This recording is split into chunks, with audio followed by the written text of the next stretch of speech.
الحمد لله رب العالمين والصلاة والسلام على أشرف الأنبياء وسيد المرسلين نبينا محمد وعلى آله وصحبه أجمعين أما بعد فسبحانك اللهم لا علم لنا إلا ما علمتنا إنك أنت العليم الحكيم اللهم علمنا ما ينفعنا وانفعنا بما علمتنا وزدنا علما نافعا وعملا صالحا يا رب العالمين. واجب الاحترام بھائیو، معزز ساتھیوں اور ہماری ماں اور بہنوں، باب المواقیت جو پہلا باب ہے کتاب الصلاۃ کا، یہ درس نمبر 4 ہے. سابقہ 3 دروسوں میں 3 حدیثوں کے متعلق باتیں گزری جو ہیں عبداللہ بن عمر رضی اللہ عنہما کی حدیث، جس میں نبی صلی اللہ علیہ وسلم نے 5 نمازوں کا جو اوقات بیان کیا، شروع وقت اور آخری وقت، اس حدیث کا اختصاراً ترجمہ پیش کر رہا ہوں تاکہ پھر سمجھنے میں اور وہاں سے جو باقی فائدے باقی ہیں اس حدیث میں وہ سمجھنے میں آسانی ہو. حدیث کا ترجمہ ہی بس پیش کر رہا ہوں. آپ صلی اللہ علیہ وسلم نے فرمایا، عبداللہ بن عمر بن العاص رضی اللہ عنہما کی حدیث ہے، نماز ظہر کا وقت زوال آفتاب سے آدمی کا سایہ اس کے برابر ہونے تک ہے. تو یہ اس کی بھی تشریح تفصیل واضح کی گئی اور بتایا گیا کہ کس طرح اس کا حساب کیا جائے، کس طرح اگر کوئی مان لے عصا لا رہا ہے تو سورج میں کس طرح حساب کیا جائے، یہ تفصیل اس کی گزر گئی. پھر ایسے ہی اس کا آخری جو وقت ہے یہاں تک کہ ہر چیز کا سایہ اس کے برابر ہو جائے، اور جیسے ہی ظہر کا وقت ختم ہوتا فوراً ہی عصر کا وقت شروع ہو جاتا ہے. اب عصر کا وقت جس طرح کہ آپ صلی اللہ علیہ وسلم نے فرمایا، جب تک کہ عصر کا وقت شروع نہ ہو اور عصر کا وقت سورج کی رنگت زرد ہو جانے تک رہتا ہے، یعنی جب ہر چیز کا سایہ اس کے برابر ہو جائے. عصر کا وقت شروع ہوا، ختم کب ہوگا آخری وقت؟ یہاں تک کہ سورج کا کلر زرد ہو جائے، اس کی رنگت زرد ہو جائے، اس وقت تک عصر کا وقت ہے. اور اس کے بعد والا جو وقت ہے سورج ڈوبنے تک، یہ وقت ضرورہ ہے. اس کی وضاحت کی گئی. وقت ضرورہ سے مراد کہ اگر حائضہ عورت پاک ہو گئی تو وہ پڑھ لے، اس کے حق میں یہ ادا ہے، قضا نہیں ہے. یا آدمی ایک ڈاکٹر آپریشن کر رہا تھا یا ایسے بیماری ایمرجنسی میں تھا اور پھر یہی وقت باقی ہے، سورج ڈوبنے والا ہے، تو وہ پڑھ لے اور اس کے حق میں ادا ہے. لیکن جو قصداً تاخیر کر رہا ہے تو اس کے حق میں یہ قضا ہے، اس لیے کہ اس کا وقت ختم ہو گیا. پھر اس کے بعد آپ صلی اللہ علیہ وسلم نے بتایا، اور نماز مغرب کا وقت شفق کے غائب ہونے تک رہتا ہے، سورج ڈوبنے سے لے کر شفق غائب ہونے تک. اور عشاء کی نماز کا وقت رات کے پہلے نصف تک ہے. اور نماز فجر کا وقت صبح صادق کے طلوع سے شروع ہو کر طلوع شمس تک رہتا ہے. یہ 3 اوقات اب اس کی وضاحت کروں گا. تو یہ فائدہ نمبر 4 یا کہیے ان احادیث سے جو چوتھا مسئلہ مستنبط ہے وہ ذکر کر رہا ہوں، جس کا تعلق مغرب کی نماز سے ہے. مغرب کے نماز یا مغرب کی نماز کے وقت کے متعلق ہے. تو مغرب، صلاۃ المغرب، مغرب کی جو نماز ہے اس کا وقت کب سے شروع ہوتا ہے اور کب ختم ہوتا ہے؟ تو یہ ہے غروب آفتاب. سورج جب مکمل ڈوب جائے، وہ دائرہ مکمل غائب ہو جائے، اس کا کوئی بھی حصہ نہیں دکھے، تو خلاص مغرب کا ٹائم داخل ہو گیا. اور یہ کب تک رہے گا؟ یہاں تک کہ شفق غائب ہو جائے. سرخی کلر جو باقی رہتا ہے، سورج جہاں سے ڈوبتا مغرب پچھم کی طرف سے، وہ بھائیو باقی رہتا ہے. کتنے ٹائم تک یہ باقی رہتا ہے؟ کتنا ٹائم؟ تو ہی عشاء. کتنا ٹائم حساب سے اگر گھنٹے منٹ سے کیا جائے؟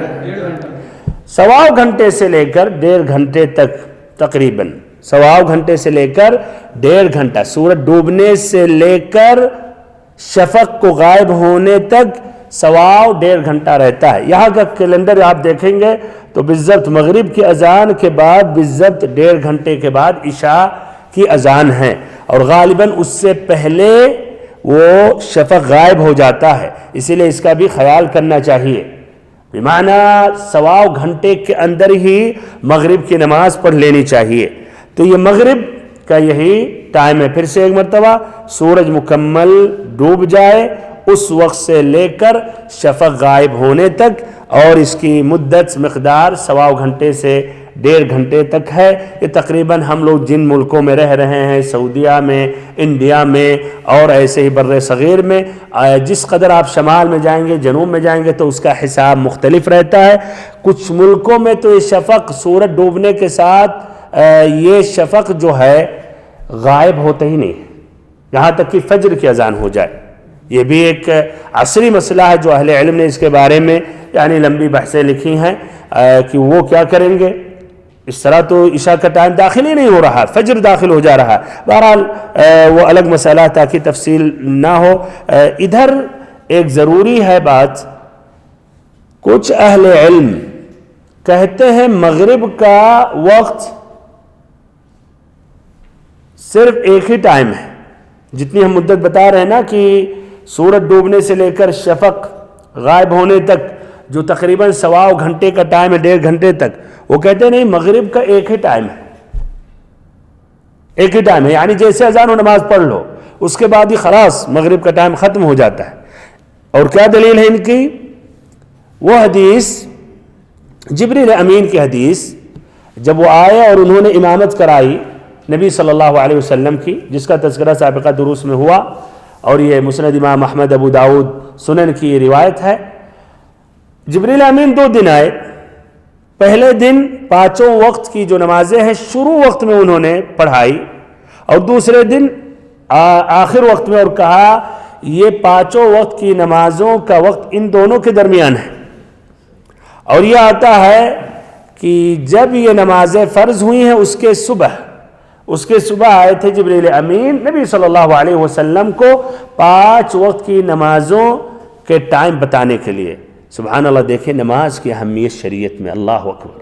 دوسرے ہی دن سے جبریل امین ٹائم بتا رہے، تب بھی کتنے مسلمان نماز کی اتنی اہمیت نہیں ہے، یا اہمیت ہے تو یہ ہے کہ مرضی ہے تو پڑھ لیے، اور پھر کبھی بزی ہو گئے فالتو چیز میں بھی تو پھر وہ مؤخر کر لیے، ایک ساتھ پڑھ لیے تو پڑھ لیے، اور کوے کے چوچ کی طرح مار لیے اسپیڈ میں، یا تو وہ بھی نہیں۔ اس طرح دیکھیں کتنی لاپرواہی کرتے ہیں۔ بلکہ ایک دینی طبقہ بھی اس میں بہت ہی تساہل کرتا ہے بھائیو، خاصتاً جہاں سفر کی بات ہے یا آنے جانے کی، یا ایک شہر میں جہاں ٹریفک زیادہ ہے، جبکہ وہ ترتیب دے سکتا ہے، مجبوری کہ وہ تھا، جمع کی بات ہوتی ہے، اہل علم کہتے ہیں حدیثوں سے استدلال کی جمع کر سکتے ہیں، لیکن کبھی کبھی لاپرواہی ہوتی ہے، یعنی ظہر کے وقت یہاں پہنچے آدھے گھنٹے تک کسی کام کے لیے، ادھر اب سیٹ کر کے پڑھ سکتے تھے، نکل گئے، اس کے بعد ٹریفک میں پھنس گئے، پھر عصر کا ٹائم ہو گیا، عصر کے بعد پھر دوسری جگہ پہنچے تو ظہر کی قضا کر رہے ہیں، جبکہ یہاں ممکن تھا۔ ہاں کچھ ایسے حالات آ جاتے ہیں، آپ ظہر سے پہلے بزی ہیں اور بس میں اتنی بھیڑ ہے، نماز نہیں پڑھ سکتے ہیں، ایسی حالت میں آپ جمع کر لیں ظہر عصر۔ بلکہ کچھ اہل علم کہتے ہیں اگر آپ ظہر کے وقت، آپ ظہر کا ٹائم مل گیا اور بس میں اگر سوار ہو جائیں گے تو مغرب کے بعد ہی پہنچیں گے، تو کہتے ہیں یہاں جمع بھی کر سکتے ہیں، اور استدلال کرتے ابن عباس رضی اللہ عنہما کی حدیث سے کہ نبی اکرم صلی اللہ علیہ وسلم نے مدینہ المنورہ میں جمع کیا، جبکہ نہ سفر میں تھے، نہ ایسے ہی بیماری تھی، نہ ایسے اور روایتوں میں آتا ہے بارش، نہ ایسے ہی خوف۔ تو جب پوچھا گیا ان سے کیوں، تو کہا اراد اللہ یحرج امتہ، اپنی امت کو مشقت میں آپ صلی اللہ علیہ وسلم نہیں ڈالنا چاہتے تھے۔ تو اہل علم نے استدلال کے ضرورت کے وقت، لیکن آدمی کبھی کبھی تساہل کرتا ہے، اور خود دیکھا واللہ دعات اور اہل علم کا اپنے ملکوں میں خاصتاً یہ تساہل یہ ایک دم عادی چیز ہے، عادی چیز۔ ہمارے خیال یہ اس میں سے پڑھے لکھے دعات بھی جو ہیں، ہمارے خیال 1 ہفتہ مکمل ان کی 5 وقت کی نمازیں ٹائم سے تو نہیں پڑھتے ہوں گے۔ جماعت کی بات ہے بھائیو، اس لیے کبھی جانا آنا، چلیے سفر یہ ضروری کام ہے، ٹرین پکڑنی ہے، یہ پکڑنی ہے، لیکن ہمارے خیال 1 ہفتہ نہیں گزرتا ہوگا کہ 5 وقت ٹائم سے پڑھے ہوں گے، اللہ المستعان۔ بہرحال یہ اصل موضوع سے میں کچھ ہٹ گیا، بات آ گئی، اور یہ فوائد کا تعلق اس حدیث سے ڈائریکٹ نہیں ہے، لیکن انشاءاللہ اس میں ضرور فائدہ ہوگا۔ تو المہم جبریل امین کی حدیث سے استدلال کرتے ہیں کہ مغرب کی نماز آپ صلی اللہ علیہ وسلم نے دونوں دنوں میں ایک ہی ٹائم میں آپ نے پڑھائی، اور اس میں اور بھی آثار استدلال کرتے ہیں کہ ٹائم اس کا بہت ہی شارٹ کٹ، بہت ہی مختصر ہے، اسی لیے کچھ لوگ اتنی جلدی کرتے ہیں کہ اذان کے بعد فوراً اقامت بھی شروع کر دیتے ہیں۔ لیکن اس حدیث کی روشنی سے کیا بات ظاہر ہوئی کہ مغرب کا وقت طویل ہے، کچھ اس میں گنجائش ہے، یا اس کا ایک ہی وقت ہے، اذان کے ساتھ فوراً نماز پڑھو؟ ہاں، کیا رائے ہے؟ گنجائش ہے۔ اسی لیے صنعانی رحمہ اللہ کہتے ہیں سبل السلام میں، بلوغ المرام کی یہ شرح ہے، صنعانی نے کی ہے، ایک پرانی شرح ہے، کہتے ہیں اس حدیث سے اس بات کی دلالت ہے یا اس حدیث سے استدلال کیا جاتا ہے کہ مغرب کا ٹائم متسع ہے، اور اس حدیث کا معارضہ، اس حدیث کا تعارض جبریل امین کی حدیث سے ہے، اس لیے کہ جبریل امین نے مغرب کی نماز دونوں دن میں ایک ہی ٹائم پر انہوں نے پڑھائی سورج ڈوبنے کے بعد، تو کہہ رہے ہیں کہ اس حدیث سے تعارض ہے، لیکن اس حدیث سے کیا واضح ہے کہ وقت اس کا طویل ہے۔ وفيه دلیل على اتساع وقت المغرب وعارضه حديث جبريل فإنه صلى الله عليه وسلم المغرب في وقت واحد في اليومين وذلك بعد غروب الشمس۔ لیکن اس کا جواب واضح ہے بھائیو کہ یہ حدیث متأخر ہے اور جبریل امین کی حدیث کیا ہے؟ متقدم ہے، تو متأخر پر عمل کیا جائے گا، نہ کہ متقدم، ہے کہ نہیں؟ یا اس طرح کہیے کہ یہ ناسخ ہے اور وہ منسوخ ہے۔ پانچواں سبق یا پانچواں مسئلہ عشاء کی نماز کے متعلق۔ عشاء کی نماز، اس کا ٹائم کب سے شروع ہوتا ہے؟ شفق غائب ہونے سے۔ شفق، یہ سرخی ختم ہو گئی، اندھیرا چھا گیا، مغرب کی نماز ختم ہوئی اور فوراً، یا مغرب کا ٹائم ختم ہوا اور عشاء کا ٹائم شروع ہو گیا، اور کب تک ہے؟ ہاں، آدھی رات تک۔ اس حدیث میں ہے کیا؟ الى نصف اللیل، سابقہ والی جو حدیث ہے ہاں وہ ہے الى نصف اللیل الاوسط، آدھی رات تک۔ یہ پہلا قول ہے۔ کیا یہ بھائیو مسئلہ اجماع ہے؟ اس میں اختلاف ہے؟ یہ اجماع لگتا ہے۔ غالباً فروعی مسائل میں اجماع بہت ہی کم ملیں گے آپ کو، اختلاف سے خالی نہیں ہے، لیکن ہاں الحمدللہ کیسے کہ حدیث کو روشنی میں راجح مسئلہ واضح ہے، جہاں اختلاف شدید احادیث میں بھی وہ مسائل بہت ہی کم ہیں، لیکن اجماع بھائیو اجماع آسان نہیں ہے۔ اگر ہم لوگ معمولی چیز میں اگر کوئی اجماع کی بات ہوگی تو اجماع نہیں کر سکتے ہیں، دین کا مسئلہ نہیں، دنیاوی مسئلہ ہو تو ایسے نبی اکرم صلی اللہ علیہ وسلم کی متعدد احادیث مبارکہ، آپ نے مختلف اوقات میں کہا، سمجھ میں بھی اختلاف، اہل علم بھی مختلف جگہوں پر بٹ گئے، اور کچھ اہل علم کے پاس کچھ حدیثیں پہنچی، کچھ کے پاس کچھ پہنچی، صحابہ کرام نے بھی، ان کے بھی سمجھ میں فرق، حدیث، المہم تو اجماع آسان نہیں ہے۔ تو بہرحال آدھی رات تک، ہاں یہ پہلے آپ یعنی پہلے سے سنے ہیں کہ عشاء کا آخری وقت آدھی رات ہے، اس میں اور اقوال نہیں سنے ہیں؟ اچھا چلیے، اچھی بات ہے، اس کا معنی آپ راجح مسئلہ پر عمل کر رہے ہیں۔ ایک دوسرا قول ہے کہ فجر کی اذان تک عشاء کا آخری وقت، شفق کے غائب ہونے سے لے کر فجر صادق کے طلوع تک۔ اچھا، تو تیسرا بھی قول ہے، تیسرا بھی قول ہے، ابتدا میں اتفاق ہے، لیکن اخیر کب؟ ہاں آخری وقت پہلی تہائی رات تک، پہلی تہائی رات تک۔ تو تین اقوال ہیں۔ پہلا جو قول ہے اس کی دلیلیں میں پیش کر رہا ہوں، پھر دوسرے قول کا، اور تیسرا جو قول ہے پھر بتائیے راجح کیا ہے۔ لیکن راجح بیان کرنے سے پہلے، تاکہ آج کل اب حساب سے، گھڑی سے حساب لگایا جاتا ہے، گھنٹوں سے حساب لگایا جاتا ہے، تو پہلا جو قول ہے، اور یہ حدیث بھی اس بات کی دلالت کر رہی ہے کہ آدھی رات تک ہے، تو گھنٹوں سے کس طرح حساب لگایا جائے؟ ہاں، کس طرح حساب لگائیں گے؟ جب غروب ہوا سورج اور جب طلوع ہوا سورج، اس کے بیچ میں۔ بہت صحیح، ماشاءاللہ۔ عشاء کے وقت سے نہیں، مغرب کی، ہاں مغرب کی اذان جو شروع ہوئی، یعنی سورج ڈوبا اس وقت سے لے کر فجر صادق، فجر اذان، فجر کی اذان تک یہ ٹائم دیکھیں تو اس طرح دیکھ لیں. اگر کہتے ہیں مغرب کی اذان ہو رہی ہے 5 بجے شام میں، کتنی بجے؟ 5 بجے، اور صبح کی اذان ہو رہی ہے 4 بجے، تو مغرب کی اذان سے لے کر فجر کی اذان تک، سورج ڈوبنے سے لے کر طلوع فجر صادق تک کتنا گھنٹہ ہوا؟ 11. تو 11 کو تقسیم کریں 2 اور 2 پر، کتنا ہو گیا؟ 5.5. تو اب 5 کے بعد دیکھیں 6 7 8 9 10، 10:30 یہ آدھی، یہ رات ہے. اس میں بھی کچھ لوگ تساہل کر بیٹھتے ہیں، آدھی رات گزر جاتی ہے اس کے بعد پڑھتے ہیں.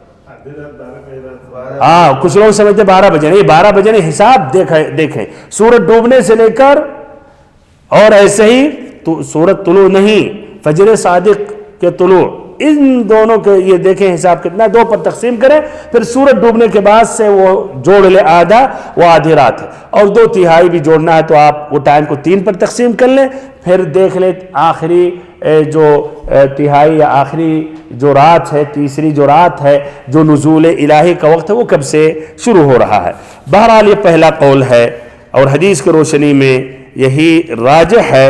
اس کی دلیلیں کیا ہیں؟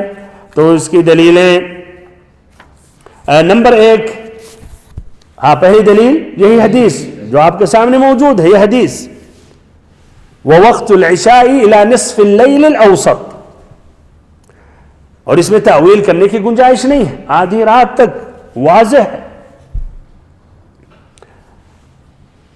دوسری دلیل ان کی، اور ساتھ ساتھ وہ جواب ہے جنہوں نے کہا فجر صادق تک ہے، کہ کوئی واضح دلیل نہیں ہے کہ عشاء کی نماز کا ٹائم فجر صادق تک ہے، بلکہ یہ حدیث اس مسئلے میں واضح ہے اور اس کے بالمقابل میں کوئی واضح دلیل نہیں ہے. پھر ایسے ہی انہوں نے قرآن مجید کی اس آیت کریمہ سے استدلال کیا. کون سی آیت کریمہ؟ جس میں نمازوں کے اوقات کا تذکرہ ہے. کون سی آیت ہے؟ اقم الصلاۃ لدلوک الشمس الی غسق اللیل، نماز کو قائم کریں آفتاب کے ڈھلنے سے لے کر رات کی تاریکی تک. اس میں 4 اوقات کا ذکر آ گیا، ظہر، عصر، مغرب، عشاء. پھر اللہ تعالیٰ نے فرمایا قرآن الفجر، فجر کی نماز. بعد میں اس کی وضاحت کروں گا. المہم یہاں سورج کے ڈھلنے سے لے کر کب تک؟ الی غسق اللیل. غسق اللیل، غسق کس کو کہتے ہیں؟ رات کی تاریکیاں، رات کا جو اندھیرا یا شدید جو ظلمت اور تاریکی ہے. اس لیے کہ سب سے زیادہ اندھیرا کس وقت ہوتا ہے؟ بیچ رات میں. اس لیے اس سے پہلے سورج سے وقت قریب ہوتا ہے اور اس کے بعد پھر فجر صادق سے قریب ہو جاتا ہے. تو سب سے شدید ظلمت یہی آدھی رات میں ہوتی ہے. تو اس آیت کریمہ سے بھی استدلال کیا. کیا رائے ان کے ادلہ میں؟ کیا رائے بھائیو؟ دلیل مضبوط. اچھا دوسرا قول، اور یہ اتنی بات میں ضرور آپ سبھی کو یہ کہوں گا کہ آپ سبھی اہل علم کے اقوال اور ان کی جو دلیلیں ہیں سمجھنے کی کوشش کریں. پھر اللہ تعالیٰ نے آپ کو عقل دی ہے، جن کی دلیل کو دیکھ رہے مضبوط ہے، اقرب الی الصواب، اسی پر عمل کریں. باذن اللہ عز و جل آپ صحیح راستے پر رہیں گے اور نبی اکرم صلی اللہ علیہ وسلم کی سنتوں پر عمل کرتے رہیں گے.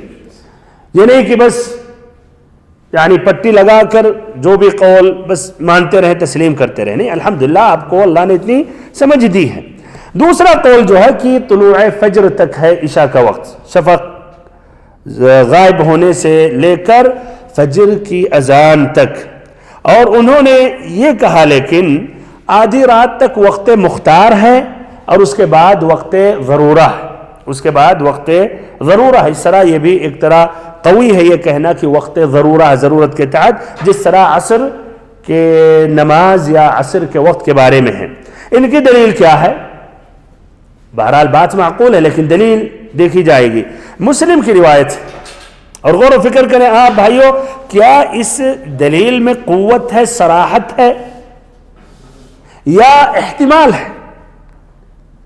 دلیل کبھی کبھی دو فریق دلیل استدلال کرتے ہیں، لیکن ایک کی دلیل میں صراحت ہوتی ہے، تأویل کی کوئی گنجائش نہیں، اور دوسرے میں وہ صراحت نہیں ہوتی ہے، اس کو سمجھایا جاتا ہے یا اس کی تأویل کی ضرورت پڑتی ہے، تفسیر کی ضرورت پڑتی ہے۔ تو ان کی جو دلیل ہے ابو قتادہ رضی اللہ عنہ کی حدیث کی نبی صلی اللہ علیہ وسلم نے فرمایا، حدیث تو صحیح ہے، اس میں کوئی اشکال نہیں، کوئی ادھر کوئی غبار کوئی گرد نہیں ہے، اس لیے مسلم میں ہے، لیکن رہی بات صراحت غیر صراحت میں، آپ صلی اللہ علیہ وسلم نے فرمایا لیس فی النوم تفریط انما التفریط على من اخر الصلاة حتى يدخل وقت الصلاة الاخرى، کہ سونے میں آدمی سو گیا تو وہ زیادتی اس سے تو نہیں ہو رہی ہے، اس سے مرفوع القلم ہو گیا، لیکن زیادتی کب ہے؟ جو آدمی نماز کو تاخیر کرے یہاں تک کہ دوسری نماز کا وقت داخل ہو جائے۔ کب آدمی کا مواخذہ ہوگا؟ جب نماز کی تاخیر کرے یہاں تک کہ دوسری نماز کا وقت داخل ہو جائے۔ تو ادھر انہوں نے کہا اس حدیث سے اس بات کی دلالت ہے کہ ہر نماز کا ٹائم کب ختم ہوتا ہے؟ جب دوسری نماز کا ٹائم شروع ہو جائے۔ انہوں نے کہا سوائے فجر، اس لیے فجر والا مسئلہ اجماع ہے، فجر کا آخری وقت کیا ہے؟ سورج کا طلوع، نہ کہ ظہر تک ہے۔ تو کہتے ہیں اس نماز کے علاوہ باقی نمازوں کے بارے میں آپ صلی اللہ علیہ وسلم نے کیا کہا؟ دوسری نماز تک ہے۔ تو اس طرح انہوں نے کہا ظہر کی نماز عصر تک ہے، یعنی عصر داخل ہوتی ہے اور یہاں ظہر کی نماز ختم ہوتی ہے۔ عصر کی نماز شروع ہوتی سورج ڈوبنے تک اس کا ٹائم ہے، اور سورج جب ڈوب گیا تو مغرب کی نماز شروع ہو گئی، مغرب کی نماز ختم ہوئی، عشاء شروع ہوئی۔ ایسے ہی کہا انہوں نے عشاء کی بھی نماز شفق کے غیاب کے بعد شروع ہوئی اور ختم ہوگی فجر کی اذان کے وقت، فجر کے وقت۔ یہ ان کی یہ دلیل ہے۔ کیا رائے بھائیو؟ دلیل میں یعنی کیا رائے ہے دلیل؟ ہاں ٹھیک ہے، اجتہاد ٹھیک ہے، لیکن کیا یہ دلیل جب واضح ادھر آ گیا؟ بہت صحیح، ماشاءاللہ، یعنی اس میں وہ صراحت نہیں ہے، صراحت نہیں ہے، اسی لیے اس کا جواب دیا جو پہلے قول والے ہیں، انہوں نے جواب دیا کہ یہ حدیث ان نمازوں کے متعلق ہے جن نمازوں کا ٹائم ایک دوسرے سے متصل ہے، جیسے ظہر اور عصر۔ ظہر کی نماز کا وقت ختم ہوتا ہے فوراً عصر کا وقت شروع ہو جاتا ہے، یہ اس کے لیے ہے، یا ایسے ہی مغرب اور عشاء، یا ایسے ہی مغرب اور عشاء۔ اور ساتھ ساتھ انہوں نے کہا آپ خود اس حدیث سے صلاۃ فجر کو مستثنا کر رہے ہیں، تو صلاۃ فجر کو مستثنا کر رہے ہیں کہ اس کا ٹائم ظہر تک نہیں ہے، تو پھر آپ کس طرح کہہ رہے ہیں کہ عشاء کا وقت ممتد ہے فجر کی اذان تک؟ یعنی آپ نے خود اس حدیث میں استثناء کیا، تو پھر اور حدیث آ گئی اس کے لیے عشاء کا آخری ٹائم کے لیے بھی استثناء کرو۔ یہ ان کا جواب۔ اچھا، دوسرا جواب کہ اس حدیث میں نماز کے اوقات، نماز کے ٹائم کے متعلق نہیں بات آئی ہے، نہ آپ صلی اللہ علیہ وسلم نے یہ بیان کیا ہے، نہ آپ کا مقصد ہے۔ اس میں تو آپ صلی اللہ علیہ وسلم یہ بیان کرنا چاہ رہے ہیں وہ شخص جو نماز کو تاخیر کرتا ہے، قصدن تاخیر کر کے پڑھتا ہے، تاخیر قصدن کرتا ہے، اس کی وعید کے متعلق آپ صلی اللہ علیہ وسلم نے بیان کیا، نہ کہ اس میں اوقات صلاۃ پورا ٹائم آپ بیان کر رہے ہیں۔ اور یہ حدیث کا سبب کیا ہے؟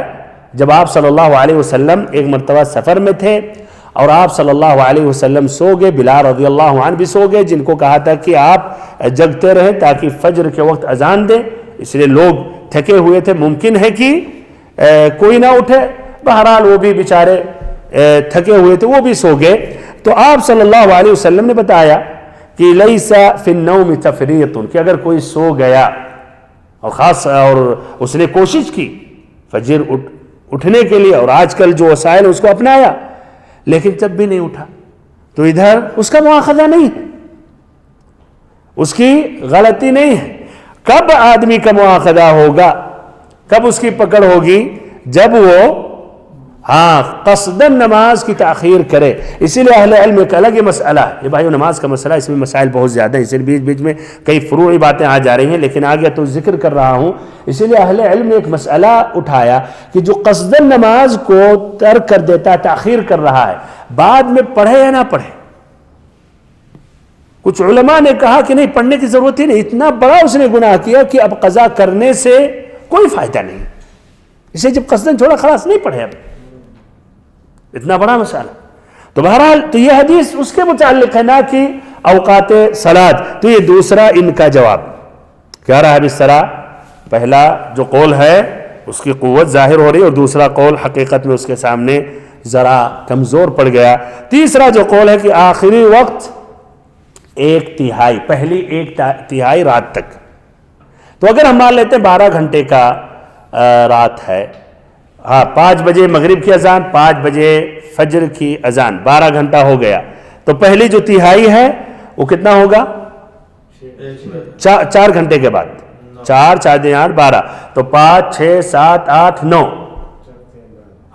9 بجے یہ نماز کا یہ ٹائم، اس طرح عشاء کا یہ ختم ہو رہا ہے، 1/3 جس طرح کی یہ ذکر کر رہے ہیں۔ باذن اللہ عز و جل ان کی دلیلیں کیا ہے اور اس کا جواب آئندہ درس میں پیش کروں گا، بیان کروں گا۔ جزاکم اللہ خیرا لحسن استماعکم وبارک اللہ فیکم وصلی اللہم وسلم وبارک وانعم علی عبدک ورسولک محمد۔